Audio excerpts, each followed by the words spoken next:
Hello and welcome to the big picture. Even as the war of words between India and Pakistan over the last week's border incident gets shriller, Pakistan is faced with its own internal crisis. While the Pakistan Prime Minister Raja Pervez Ashraf has been found guilty of corruption and his arrest has been ordered by the Supreme Court, an enigmatic preacher, as the New York Times describes him, Mohammad Tahir-ul-Qadri, has virtually laid siege to Islamabad with thousands of Pakistanis. His deadline to the government to quit and dissolve the national and provincial assemblies ends at midnight today. He has also outlined 4 demands which includes electoral reforms and reconstitution of the Electoral Commission. His march against corruption is being viewed by various analysts differently, with some calling it the Pakistan's Arab Spring and some others equating it to what we in India witnessed last year under the leadership of Anna Hazare. Meanwhile, all eyes are on Pakistan Prime Minister Ashraf, whether he will quit and get arrested. Pakistan, which is scheduled to go to polls in the next 4 months, is witnessing a major crisis, though it's not clear where or how it will end. We will discuss this crisis in Pakistan while asking the question, is democracy getting derailed in Pakistan? To discuss this, I have with me Vivek Katju, former Indian ambassador and foreign affairs analyst, Ashok Behuria, a defense analyst and fellow at the Institute of Defense Studies and Analysis, and Anand Sahay, coordinating editor at the Asian Age. Welcome to all of you. Mr. Katju, you have written saying that it's an Anna Hazare moment in Pakistan, but how do you equate it? The Arab Spring happened quite some time back in Egypt and all. Don't you see some effect of that there in Pakistan now? Arab Spring led to political changes. I don't see this particular movement of a few thousands of people, and a few thousands mean very little in the case of the Indian subcontinent, leading to any structural change in Pakistan. My own understanding of Pakistan is that there is no true democracy in that country. So there is no question.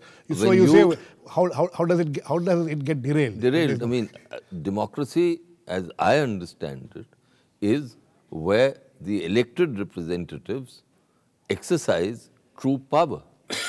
In Pakistan, true power, we all know, vests with men in uniform. And the true cabinet of Pakistan is, and has always been since 1958, the army chief along with his corps commanders and the principal staff officers. Whenever they wish to intervene in any matter, they do so, and no one really whimpers. And all this talk over the last few years that there is a growing class in Pakistan which is opposing all this, I've always held that to be a lot of ballooning, quite frankly. Okay, I mean, you're being very harsh on Pakistan. Even their attempts at democracy is also. You think that is I'm not being harsh on Pakistan. What I'm saying is the reality. That who is, as you say, in India, in a true democracy, as I said, actual power vests with the government, which is responsible to the legislature. Okay. In Pakistan, is that so? How am I being harsh? Behuria, you think that these forces which are joining hands, there is a lot of talk now about some kind of an understanding between the judiciary and what this Qadri-led movement and things like that. Do you see just the Supreme Court's order yesterday, to arrest, to holding the Prime Minister if you look at charge of corruption and wanting to be arrested. Do you see any correlation to these two things? I think most of the analysts that I got to see in the Pakistani media yesterday and today, they are implying there could be a tacit connection between the two. And if you look at the 2 different camps that are coming up, right. In one camp you have PPP and PML-N. Right. In another camp you have Imran Khan, Tahir-ul-Qadri, and judiciary at the moment. And many people think he has been brought back to Pakistan by the army itself, because they want the political situation in the country to deteriorate to a certain extent so that the army can be brought back in. And if you look at the Balochistan situation today, the Quetta, the Sia massacre, And how is Raishani responsible for this? It is the duty of the army to protect the citizens there. As we all know, Raishani had long back asked the FC and the police to take care of the security of the people out there. So, but now Raishani is being made a scapegoat. Similarly, maybe tomorrow if Tahirul Qadri's this march gathers momentum, like Imran Khan is now waiting in the fence and trying to get into this. There has been attempts to get Imran Khan into this. No. Today Imran Khan had said that I am seriously considering the possibility of joining the march. If that thing happens, like yesterday, all liberal estimates said there were about 20 to 30,000 people. Right. Today they say about between 50 to 1 lakh. 100,000. So in that sense, it is gaining momentum. It is gaining. If it gains momentum, because it can go anywhere. Like one of my friends from Islamabad says, it's like army throwing a stone into the water. It has already created some ripple, but they expect it to turn into a wave so they can ride on it. So so many issues are involved here. Like, you have an election coming in. Exactly. So the army wants the political forces to be so fragmented that you will have no winner after the elections. So there will be a hung house so that the army can always retain its influence. So all kinds of speculations are being made. So in that sense, I would say I would partially agree with Ambassador Katju that the chances of getting democracy back into Pakistan is seriously in doubt at the moment. Seriously in doubt. Anand, these marchers led by Qadri has given a deadline to the government. Tonight is the midnight is the deadline that the governments, both at the provincial level and the central level, should resign and form a interim government before the elections. You think this demand will carry any weight? With whom? With the governments of Pakistan. See, I think Vivek wrote in that article today that you were talking about, loosely comparing it with the Anna Hazare movement. Right.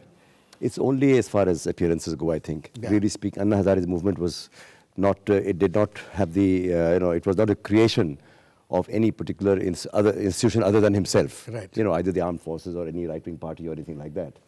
But though later many other people got into it. But here, it's a question of a political postulation. Since, matters like these, facts are not easy to come by. Available. I think that this is an army-led movement. Corruption is serious and a deep issue. But it's quite, Anand, sorry, we have been hearing about the corruption within the army itself, and it is very interesting that the army But that is immaterial. That is immaterial. What I'm saying is, you go to any third world country, Pakistan, India, China, or Afghanistan, or anywhere else, if you wish to rally people on the issue of corruption, you will be able to rally them. But what is the aim, the larger political aim behind it? Who is monitoring the whole thing? From the background, and what kind of leader is being projected to undertake the transformation, removing corruption, undertaking the transformation. I don't think any of these people like Qadri or anybody else will carry any weight. I think it's this whole business is a prelude to army having a far more open, direct role. Army has always been calling the shots. I think Mr. Katju was dead right when he said Pakistan has never enjoyed proper democracy. It does not do so even today for various reasons that he outlined succinctly. With this particular movement, the larger question is the expected upcoming changes in Afghanistan at such a point that will be the fundamental regional issue where Pakistan wants a role, and in that whole game, in order to come forward and cut ice with some of the people who've been fighting it, that is militants, their own creation, and people of that kind. Therefore, this Indian diversion of beheading soldiers, inflaming opinion within India, and then their foreign minister making... You can't say that Pakistanis have inflamed opinions. No. I'm not saying Pakistanis, please, get me right. What I'm saying is, the move of decapitating Indian soldiers was meant to inflame opinion inside India, and I think completely... To divert the attention? To divert attention from Pak Army's, political moves, bringing in Qadri, creating panic. Army can be sustained by the people so long as they think that India is the monster. Muh baake khada hua hai wahan pe. Mr. Katju, you agree with him on this? that this is a well-planned strategy of the army. That's what he says. Anand thinks that it's complete that. Can I complete that? Okay. I think before you sort of come in, I think the beheading of the Indian soldier there on the LOC, it was not a routine LOC type of thing, Skirmish. It was, yeah, these skirmishes happen all the time. We don't even bother to talk about it. It's an everyday affair in the last 1 year or 2 years. I think before that, their home minister coming here, Mr. Malik, equating Ayodhya with Bombay attacks and things like that. I think this is part of a well-planned, slowly calibrated strategy to create, a feeling in India, among the Indian public, against this so-called peace process, normalization process. I mean, normalizing terms with a country that is far from normal, it's not easy. But I think we've been trying damn hard, and there have been efforts, properly calculated efforts, to put a spoke in the wheel, beheading, Rahman Malik's observations, to get the people to say, yes, Pakistan's security is in danger, let the army come in. Mr. Katju, do you agree with him that this is a well-planned attempt? I'm a little confused where Rahman Malik will come into this scheme of things. I'll tell you how my mind is working. Yes. The Pakistani army does not consist of brilliant strategists. That's my first point. I think the history of the last 60 years bears evidence to that. However, a few things seem to me to be coinciding. I don't know whether you can put them in one format as a well-planned strategy. One, the army went along with the opening up to India, especially on trade, because of Pakistan's economic situation. But I believe that they wanted to keep control of trade over the process. And that is what they have exhibited over the last few weeks, when the trade thing has not got derailed, but has got interrupted. Right. It got resumed also, I think, in the last one. For a brief while, there was some resumption. No, I think they haven't. There's supposed to be some negative list and movement to MFN, etc., and that hasn't taken place. They're giving excuses, but that hasn't taken place. So that's one. So that's clearly controlled. Second, I think the army needed to restore its image within Pakistan, especially after Abbottabad.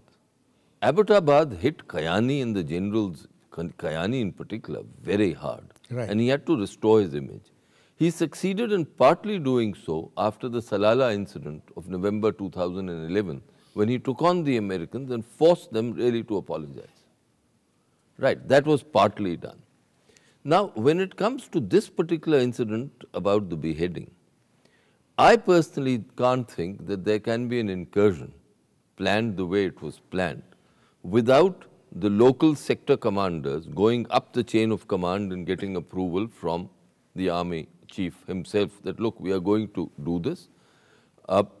Now, I'm not quite sure though whether this was meant so much as to inflame passions here, as it was an attempt on the part of Kayani to show his boys that he has what it takes, that he could take on the control. That he has what it takes, that he is a man. Because you see, that is where it hit him very hard when it came to Abbottabad. He was shown as supine when it came to the Americans, and he couldn't show that vis-a-vis the Indians. But the actual effect of all this is that on account of passions getting inflamed here, things are now getting difficult. And the Pakistanis, and this is the key to the Pakistanis, they always want to ensure that they don't lose quote-unquote face with India. That is the primary motivating factor when it comes to the army, among other things. So we'll continue this discussion. It's interesting what you people have said. Now we'll have to see how this problem at the border and the heightened tensions which has occurred between India and Pak, how is it going to help whoever is trying to create that kind of internal situation in Pakistan? We'll discuss that. We need to go into a short break now. Please keep watching. We'll come back very soon.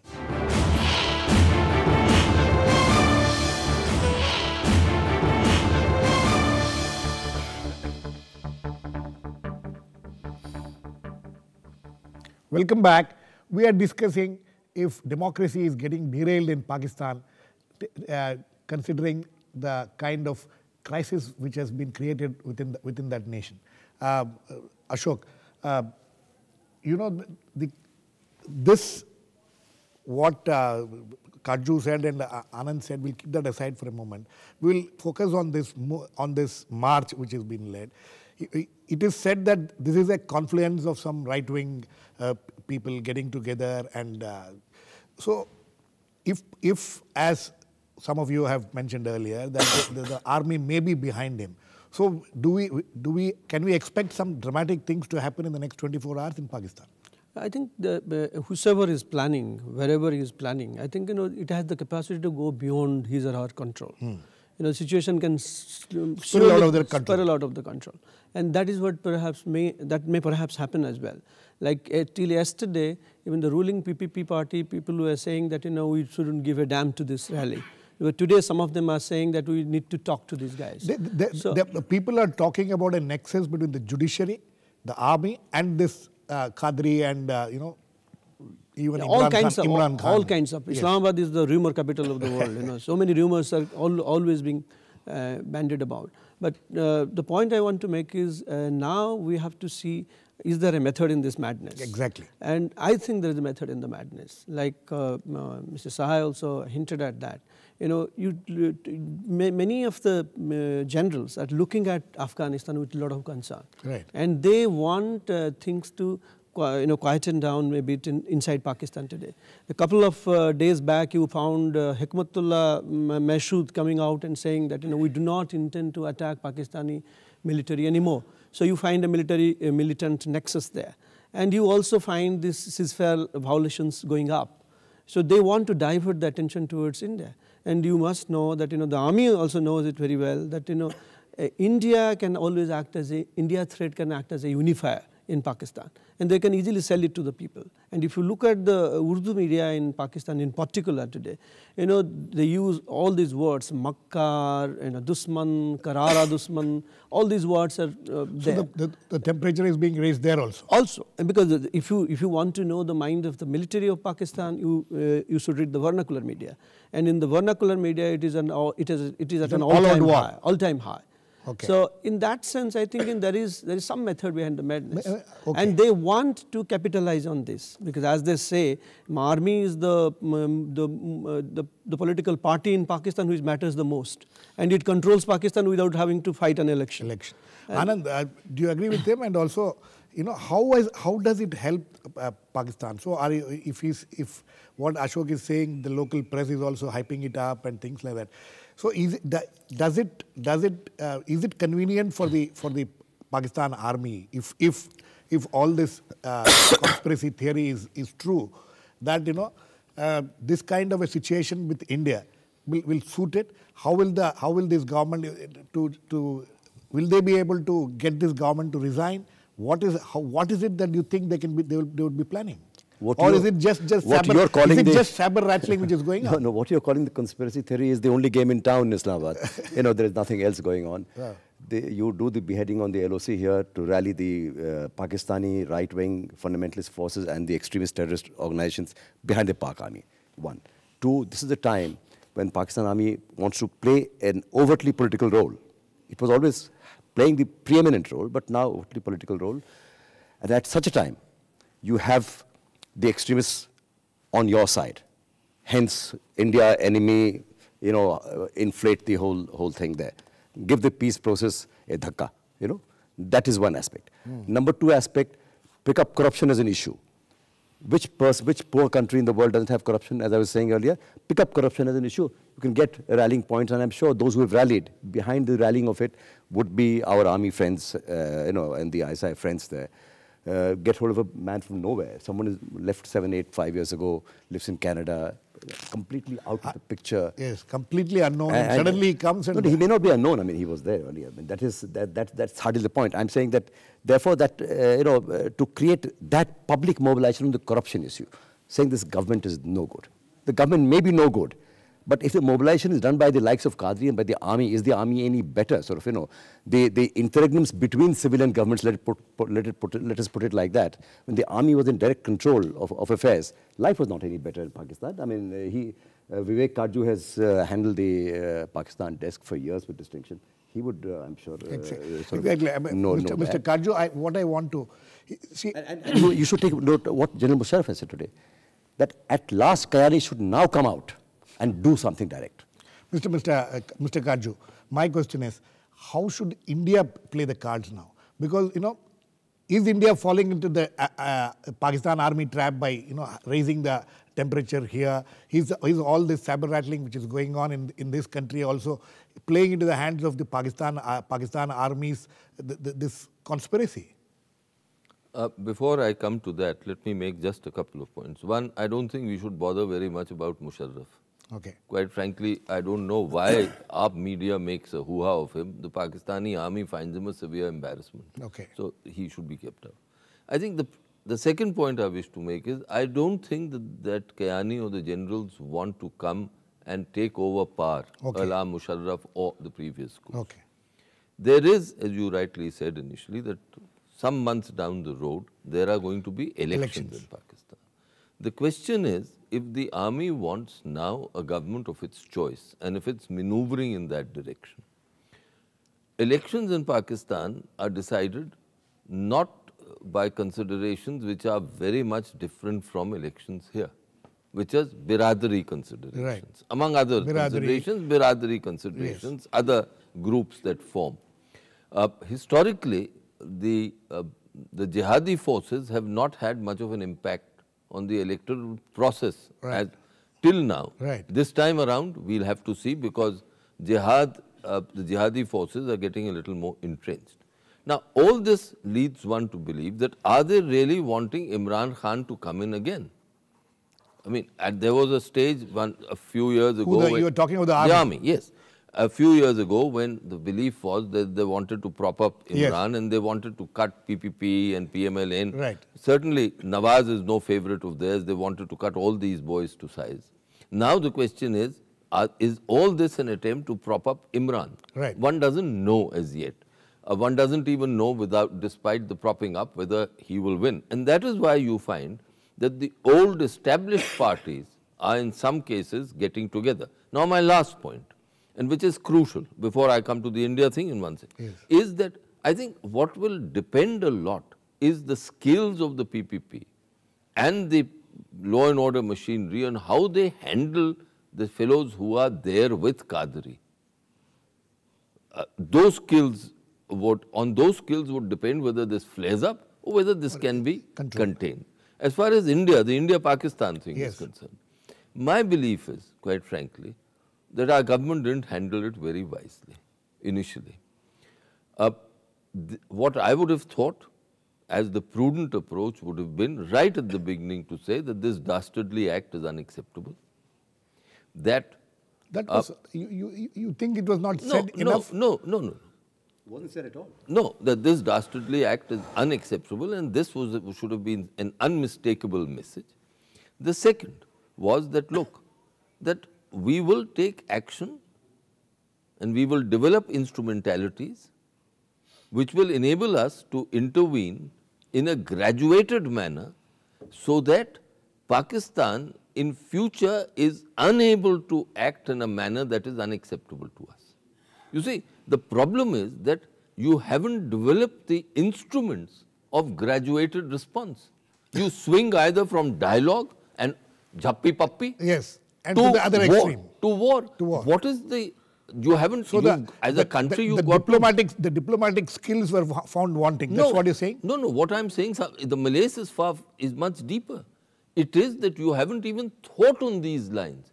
So today was an opportunity for you to say that we will think very seriously of taking action to ensure the right outcomes from Pakistan in terms of behavior. Okay, Mr. Katju, all this is over. Now, how should India react to this? If your theory is that what is happening in Pakistan is should India now continue to play up this as we are seeing, continue I to think it's this now war of words, or is it? I think it's Or now... should there be a more nuanced No. approach? It's now become part of the Indian domestic political process. After all, elections are going to take place here too. Okay. And on that, I do think that the onus lies with the government to call in the political opposition leaders and say, hey, we are going to take action. We won't let this go. Okay. But Ashok. please, let's keep cool heads. Okay, Ashok, last words to both you and Anand. And I would quickly, say you think that the Indian government now has, will have to think on larger issues about what is going to happen in Pakistan. That is also a matter of great concern for India, because if the government there slips back into the army's hands, it always was overtly again as it was earlier, then you think that it's not a good sign for India also. No, I think we have developed a habit of dealing with whosoever is in power in Islamabad, and we will deal with them. Okay. But the problem is, we should not be overestimating our influence in Pakistan, and we do not have any lever to shape the political scenario in Pakistan in any way. Okay. So, but I agree with Ambassador Katju that we need to develop levers in Pakistan so that we can intervene in Pakistan in a much more constructive manner. Sorry, Anand, you think those kind of levers, what are those kind of levers which can be, there are plenty. Sorry to intervene. Yes. You can. We don't need to discuss this you on can't television. discuss it. Okay, Anand, you spoke of Afghanistan situation also. So in the context of what's going to happen in Afghanistan with the withdrawal of US and things like that, should India now, how should India go about? See, first of all, India should completely de-escalate, from our political parties and so on. Right. I think in that respect, the government has been, the army chief has said something, in an effective manner, but he has been careful enough to use the word tactical, that, we don't want to increase the impact of whatever has been happening, while it's no longer just a LOC affair, it's a much bigger affair, and as Vivek said, it's election season in India. I think it was a bit hyped up for some parties to say that one decapitated body, so let's have 10 for it. That was overblown reaction. I think we should cool down on that. We should also, at the same time, I will be in favor of cooling down on this visa, etc. It has been signed, good, but you don't necessarily have to start letting hundreds of people in.